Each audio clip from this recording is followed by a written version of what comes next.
A pocos días de la reunión de 34 países en la sexta cumbre de las Américas que será realizada en Colombia, el presidente Juan Manuel Santos anunció un viaje a Cuba. La misión presidencial tiene como fin lograr dos objetivos. El primero, que no dependa el éxito de la cumbre por la presencia o no de Cuba en Cartagena. Y el segundo, que el presidente Chávez firme un importante acuerdo comercial con Colombia. Con dos misiones claves y en un escenario histórico, el presidente Juan Manuel Santos viajará este miércoles a Cuba para entrevistarse con los mandatarios Raúl Castro y Hugo Chávez. Este último se encuentra en lo que para muchos es su isla hospital a prueba de filtraciones. El presidente colombiano, acompañado de la canciller María Ángela Holguín, llegan a la isla de los hermanos Castro en misión diplomática de alto nivel, pues es el propio Juan Manuel Santos quien aborda personalmente la crisis desatada por los países del ALBA al pedir que Cuba asista a la sexta cumbre de las Américas. No está invitada a Cuba.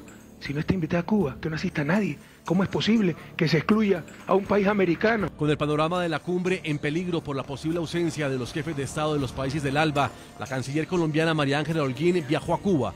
De su encuentro diplomático, estas fueron sus palabras. La decisión de si Cuba está en la cumbre de las Américas es una decisión consensuada de todos los países miembros del proceso de cumbres, porque si fuera solo por una invitación de Colombia, no podrían participar en todos los debates, y yo no creo que Cuba quiera venir a una cumbre de estas a no participar en los debates. Los cancilleres de los países que conforman el grupo del ALBA se reunieron en Cuba el 15 de febrero y la conclusión se resumió con las declaraciones del canciller ecuatoriano Ricardo Patiño, quien asegura que no existe razón para que Cuba no asista a la cumbre. Pedimos respetuosamente, pero con mucha firmeza, al hermano gobierno de Colombia que invite a Cuba a esta cumbre. No hay ninguna razón para que no se la invite.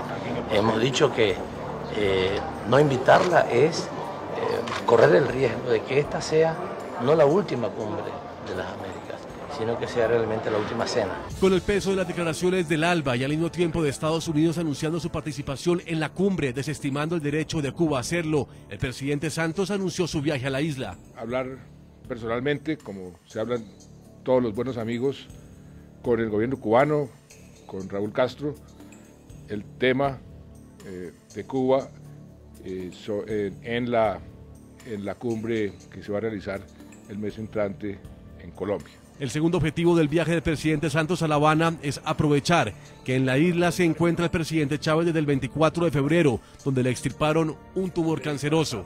Según el presidente colombiano, ambos mandatarios habían quedado en encontrarse el 1 de marzo en Venezuela, pero esa cita no se pudo realizar por los problemas de salud del presidente Hugo Chávez.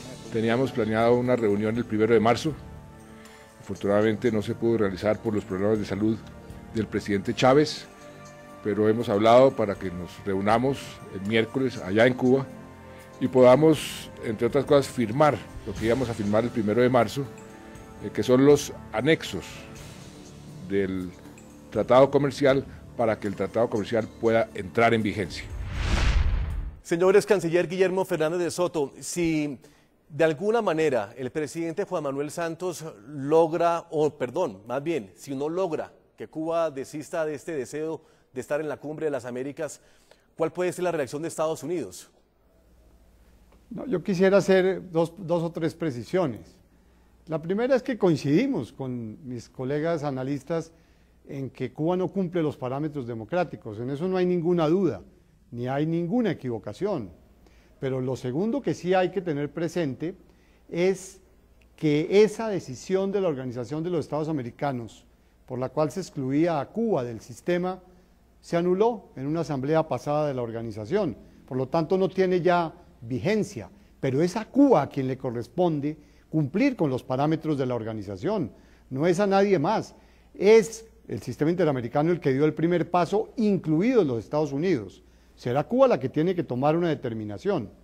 Y lo tercero es lo siguiente, el colega que me antecedió me dio la razón, en el sentido de que la paz de Colombia pasa por Cuba. Colombia no puede ponerse a tener unas relaciones con un país que ha sido en los últimos años factor importante en los procesos de paz de Colombia. Por lo tanto, bien hace el presidente Santos en que no haya confusión, ni se creen aquí malas interpretaciones. No le corresponde a Colombia invitar al gobierno de Cuba, esa es una decisión de consenso de los mecanismos que hay para las cumbres. Pero yo quiero reiterar lo que ya señalé. La información de la que yo dispongo me permite afirmar que a la fecha el único presidente que no ha confirmado es el presidente Correa. Los demás presidentes, incluidos todos los del ALBA, ya han confirmado su asistencia a la cumbre. Y por lo tanto, la cumbre se va a realizar con el presidente Correa o sin el presidente Correa. Pero para Colombia, y yo quiero que mis compañeros de este programa lo entiendan, la relación con Cuba es muy importante. Históricamente, como lo dije al principio, fue difícil, pero hoy Colombia tiene que cuidar celosamente las relaciones diplomáticas con Cuba, porque la paz de Colombia tiene que tener esperanza, tiene que tener futuro. Sí, y por ahí pasa algo de esa situación. Ex canciller, en la información que usted maneja, ¿usted también sabe si ya el presidente Hugo Chávez confirmó su asistencia? Bueno, la presencia del presidente Chávez va a depender obviamente del estado de su salud. De salud. Eso está claro. Pero también lo que sí le puedo confirmar es que el tema de Cuba se va a debatir en la cumbre. Y creo que este es un elemento esencial para que pues esta liebre que saltó realmente desaparezca. Porque yo estoy de acuerdo con mis colegas. El tema no puede volverse recurrente en todas las cumbres. Esto hay que definirlo de una vez por todas. Y Cuba tiene que dar también serias indicaciones del proceso de democratización. De manera que el tema planteado en la cumbre, bien sea en la reunión, ojalá en la reunión privada de los presidentes, para que no haya un show mediático y no se convierta la cumbre en el tema fundamental. En el hemisferio hay demasiados problemas. En el hemisferio tenemos que hablar de integración, tenemos que hablar de seguridad colectiva, de los nuevos fenómenos delincuenciales, tenemos que hablar de la modernización del sistema interamericano, pero la cumbre no puede caer simplemente en si está Cuba o no está Cuba. Eso me parece que no es lo que se merece el hemisferio, la política exterior, la diplomacia de la región. Sí. Y por lo tanto, reitero, el presidente Santos hace bien en preservar la cumbre para los temas importantes, pero preservar también los intereses de Colombia en los temas de la paz. Gina Montaner de Madrid, de España. Gina, usted hablaba ahora de esa mala, de pronto, como usted lo calificó, esa mala jugada del presidente Correa con respecto a Juan Manuel Santos. Juan Manuel Santos ha sido un presidente que ha intentado, de alguna manera diplomática, hacer lazos fuertes con sus países vecinos y también, al mismo tiempo, llevar una política exterior muy hábil con Estados Unidos. Pero las palabras de Rafael Correa sí torpedean un poco el deseo de Juan Manuel Santos. Es lo que se estaba diciendo ahora, ¿no es cierto? Yo creo que sí, ¿no? O sea, yo creo que Santos, y lo comprendo, ¿no? Desde que ha llegado a la presidencia, intenta, como todo estadista razonable, tener unas relaciones cordiales con vecinos. Lo que pasa es que tiene vecinos complicados y tiene vecinos muy revoltosos, que son estos del grupo del socialismo del siglo XXI, Correa, sobre todo Correa, ¿no? Porque Chávez en este momento está muy golpeado por todo el tema de su enfermedad y él en este momento está bastante más preocupado por sobrevivir al cáncer que padece que a seguir siendo el gran revoltoso, ¿no? De Latinoamérica. El relevo yo creo que lo ha tomado Correa. Y bueno, además es una forma también, yo creo, de distraer la atención de problemas que ojalá se hablen en esta cumbre de las Américas, como por ejemplo la falta de libertad de expresión y de persecución constante a los medios periodísticos en países como Ecuador. Eso sí me preocupa mucho más que atienda o no atienda Cuba, que espero que no atienda porque no es un país democrático, es una dictadura, pues que en esta cumbre, por ejemplo, se hable de la persecución al periódico El Universo, de la persecución a la oposición en Venezuela y a los medios desafectos, incluso en Argentina, ¿no? Donde también hay problemas del gobierno con medios críticos como puede ser Clarín. Entonces esos son los problemas que yo creo que también se deben de hablar en la cumbre y creo que hace que Correa en parte crea todo este circo mediático, por ejemplo, para distraer la atención de los problemas gravísimos que tiene en este momento en su país con el problema de la persecución, por ejemplo, a los medios. Eso sí me preocupa.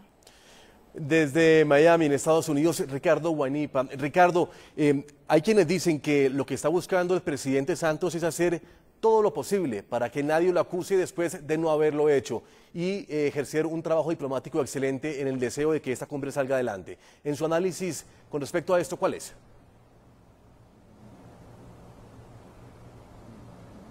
Doble discurso con mucho respeto al presidente Juan Manuel Santos, pero cuando el presidente Juan Manuel Santos estuvo como ministro de la Defensa, tuvo una posición totalmente distinta. Fue un hombre que combatió a la guerrilla y precisamente al castrismo, no solo dentro de Colombia, sino que acusó la complicidad del gobierno de Venezuela a la guerrilla colombiana, que ya sabemos que la guerrilla se inspira en el movimiento precisamente cubano castrocomunista, sea con la imagen del Che Guevara, sea con la imagen de Fidel y Raúl Castro. En tal sentido, ver ahora una posición distinta al presidente Juan Manuel Santos está bien. Muchos dicen, bueno, como dijo con mucho respeto también el canciller, que dice, jugamos por la paz.